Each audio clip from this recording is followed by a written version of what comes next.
Hi, and welcome to this month's edition of Titans TV News. I'm Stephen Vergaloni. And I'm MJ Baird. This episode will feature the Plymouth Philharmonic Consortium in the Vans Custom Culture Shoe Contest. But first, let's hear about our monthly announcements.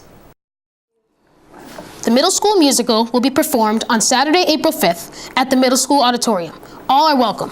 Yearbooks are still on sale for $85. Purchase them before it's too late. Please see either Miss Hickey or Miss Dubois and make all checks payable to Pembroke High School.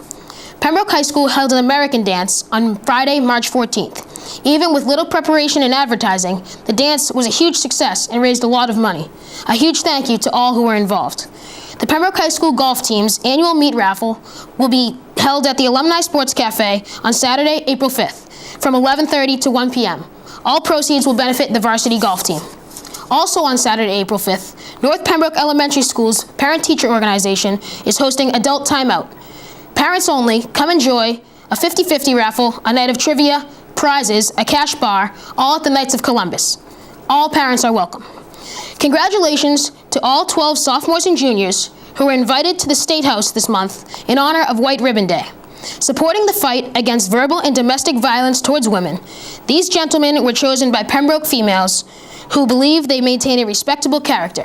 Finally, just a reminder that grades close Friday, April 4th, and Term 4 begins. Good luck to all seniors participating in their senior projects. Pembroke High School's chamber singers, in collaboration with other local high schools, will be performing at Plymouth's Memorial Hall alongside with the Plymouth Philharmonic Orchestra in this year's high school consortium. We caught up with Pembroke High School students and the conductor to talk about this year's performance. So we had established and some ongoing programs for young kids and maybe middle school, elementary school kids. And one teacher in the area said, "Don't forget the high school kids." I said, "Oh yeah." So, and really looking around, I didn't know too many programs by orchestras that actually dealt hand in hand with high school choral programs, for example. So we called it the High School Choral Consortium. It's an unsexy title, and it was a working title that we had way back then, and it stuck. And the idea was to get a handful of the top choruses from area high schools, bring them together to sing a masterwork of some sort at a professional level with a professional symphony orchestra, the Plymouth Philharmonic. And so we talked, and since it really takes us about 18 months of planning for one of these high school choral consortiums, talking to the directors, choosing the repertoire, getting this into their curriculum, it does take us about 18 months. So we're now in an every other year pattern of hosting the High School Choral Consortium. And this particular one is very special, not only because it falls in my 20th year, but it's the first time we're repeating a piece of music that we've done. We're doing the Leonard Bernstein Chichester Psalms. So it's Bernstein and Copeland and a group of 250, God love them, great high school choral singers getting together for March 29th. And when you look at all of these kids, and and some of them are wearing goth black, and a couple people had pink hair. Well, this one kid in black and green hair, I'll never forget it. He comes up to me and he goes, "Mr. K, come here." And he takes earbuds out of his ears and he sticks them in my ears. He says, "Listen to this." Now, one of the great sort of motor rhythms of music that's in the Mozart Requiem is this. This kid had his rock and roll band play that, and he was so excited because this was his way of taking ownership of the music. And that's what I've discovered, that over the course of doing this over the many years, everyone walks away with owning this music. They've done it so long. I told you the story about doing Beethoven 10 years ago now. Here's this piece in German. It was the choral fantasy of Beethoven. And these kids are singing it in German in the parking lot after the performance. So again, they take ownership of this stuff. It's just great to see. What's the most important thing we do is not what happens at the concerts, it's what happens between the concerts. And so between the concerts, I'm going into the schools. We're creating other enrichment opportunities, not just for kids. I mean, education shouldn't stop because you have gray hair. So, you know, we're thinking about more out-of-the-box ways of enriching people throughout their entire lives journey of music. It was my first year, so it was also my first year in Chamber Singers, so I was a sophomore. I was very new, and I knew I wasn't at the level that the other seniors and juniors were at when I was there, so it was very intimidating. Of course, because the music was in a different language, it was about 54 pages long, very intense music, and you're singing with an orchestra and all these other kids and this big audience, so it was very interesting. Looking at it from like being a senior now, it's definitely a lot easier to learn the music, and it's a lot of helping out the sophomores and the juniors in the way that they're like, oh, I'm so nervous, or even in the way that they're like, oh, how do you sing this note, or how do you do this, how do you do that, and asking certain questions because they're nervous. It's a big deal, and it's scary. The Consortium obviously is a lot more serious. Not that our concerts aren't serious, because they're a big deal, but the Consortium is a lot bigger, so it's very it's obviously a big deal. So there's a lot more intense preparation all at once, and it's very quick. You have to stay with it, and you really have to carry your own weight. When I was in 7th grade, I played the flute,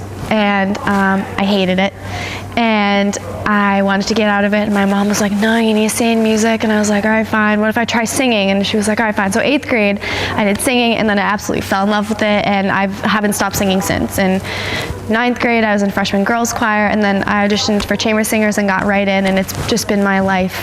Just from being with him, this is like obviously my second time being with him, so I know kind of a little more how he works, and not to be too intimidated, because he isn't pretty intimidating, and but at the same time, like, he's a very nice person, and he really just wants us to improve. From a sophomore's perspective, that was my first year doing Chamber Singers, so it was like, whoa, this is crazy, and it was like super fun. It was a more intense music that we're used to. It was higher, just basically a higher level that we were used to, but it was just like so much fun to like dive right in and just go for it.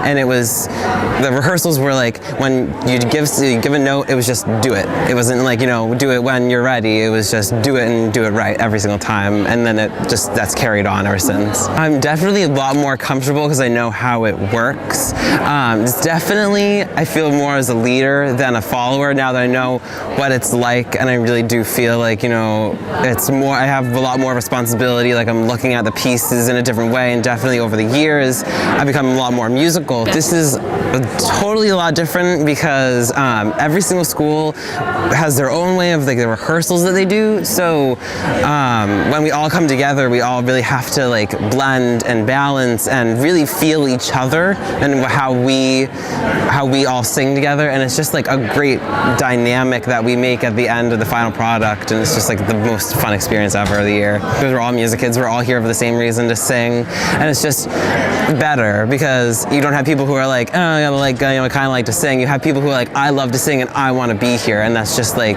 it's a great feeling. He's definitely a lot different than Masuza. He's a lot tougher on us. It's a different feel when he enters the room. It's just like you have to be perfect. Coming into the Consortium, I was a little confused at first. I had done some music festivals in the past, but this being more of a mandatory one rather than one we auditioned for, I was just like, I didn't really know what it was going to be like. We got the songs. They were really different than the other songs we've done in the past. We had the one in Hebrew. Some of the songs are really demanding, require a lot of focus to actually learn the parts. But after we started learning them, they sounded really amazing. The combined chorus, when we start getting everything down pat, it sounds fantastic. And we have our conductor, the pianist, and everything, and they're making everything sound just beautiful. My sister did choir. She's 3 years ahead of me. She did choir going through high school, and I sort of caught onto that ride. It's actually my first year in choir. and I was really glad to actually get on the ball with everything, being in Consortium, doing district and SEMSPA, and it's just a lot of fun. He's very animated. He gets into it. He does different things to try and help you, like learn, you know, what you may have done wrong this time, what would have made this a little bit better.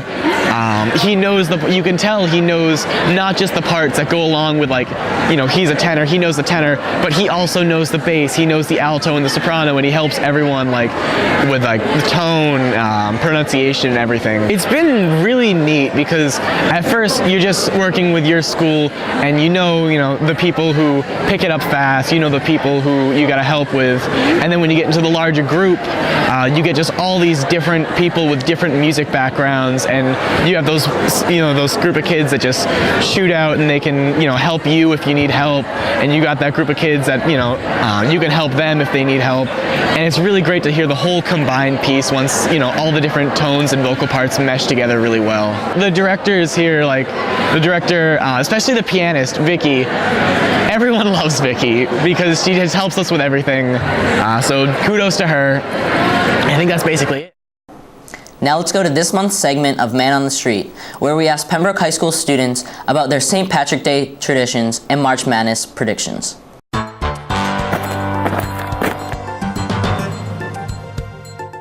All right, I'm here with Siobhan Gary. Siobhan, are you going to the St. Patrick's Day parade in Boston? No. No, you're not going to the parade. Are you Irish? Yeah. So you're definitely celebrating St. Patrick's Day in some way. Yeah. Do you have any family St. Patrick's Day traditions? I used to go to the parade, but now I'm not allowed to go anymore. Not allowed to go anymore. All right, we'll go as far as that.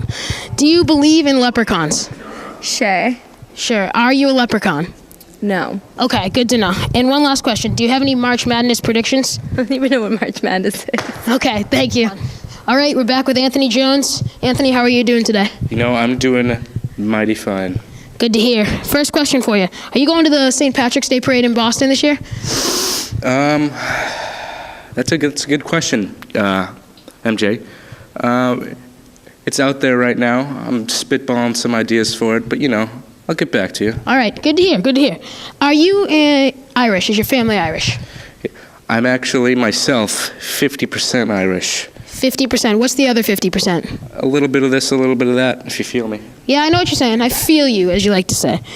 Next, are you a leprechaun? I rather not comment. Do you believe in leprechauns? Everyone has their own beliefs. Let me just say that. Everyone likes to feel how they like to feel. You feel me? I feel you. Do you have any, like St. Patrick's Day family traditions you guys like to do, you know?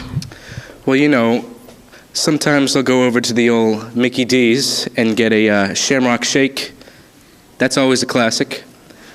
Some people say it doesn't taste different, but I taste the difference. I like the Shamrock Shake as well. Last question for you, Anthony. Do you have any predictions for March Madness basketball this year? I think we're going to win. Who's we? You know. Thanks, Anthony. Hey, I'm here with Isaiah Magumbwa. Isaiah, how are you today? Dandy, I'd say. Dandy. Wow, good vocabulary. Well, thank you. Are you going to the St. Patrick's Day parade in Boston this year? Am I going? Yes. I shall be there in person, me. Good, I hope you have fun. Oh, I hope I do too, you know. Next question. You seem to be going to the parade, but I have to ask you, are you Irish? No. All right, we'll leave it there. So you're not really Irish, but do you have any family traditions for St. Patrick's Day? Well, my mom goes to work. I don't think, no, actually, no, it's a day off, so no, she doesn't go to work. We just, you know, no, we don't have any. Okay, Black. no traditions. Do you believe in leprechauns? Do you believe in aliens? No? Then no. Okay. Are you a leprechaun? Do I look like a leprechaun? What is wrong with this man? No, I'm not. Oh, okay. Good to know. I wasn't sure, you know? You know, because leprechauns are like that tall, so... You're making fun of short people. No. Okay, good. No, actually, no. You might be a leprechaun because I'm not... Okay, we're done with this. Do you have any Next March question. Madness predictions? Duke and Syracuse. And who's going to be the champion? Duke. Let's hope you're right. Pembroke High School's art department applied to participate in the Vans Custom Culture Contest, where high school students across the country are given the opportunity to design one of 4 Vans shoes. We caught up with 2 senior artists who are in the process of designing their shoes.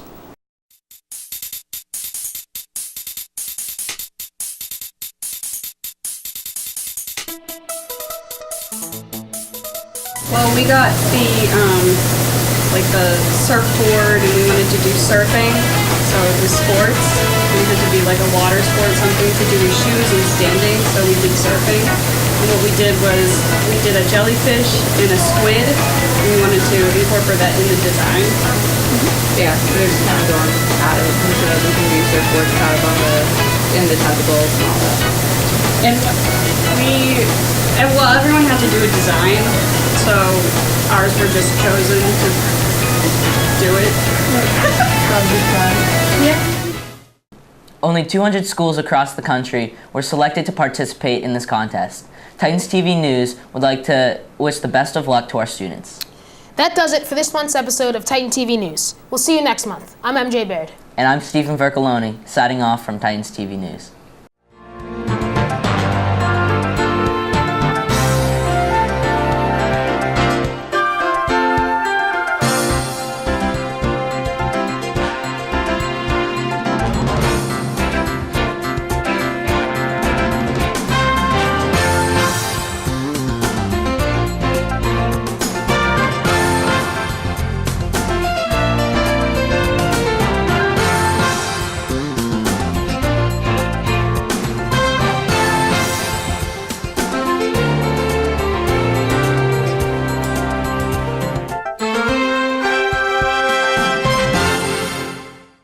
What day is the meat raffle?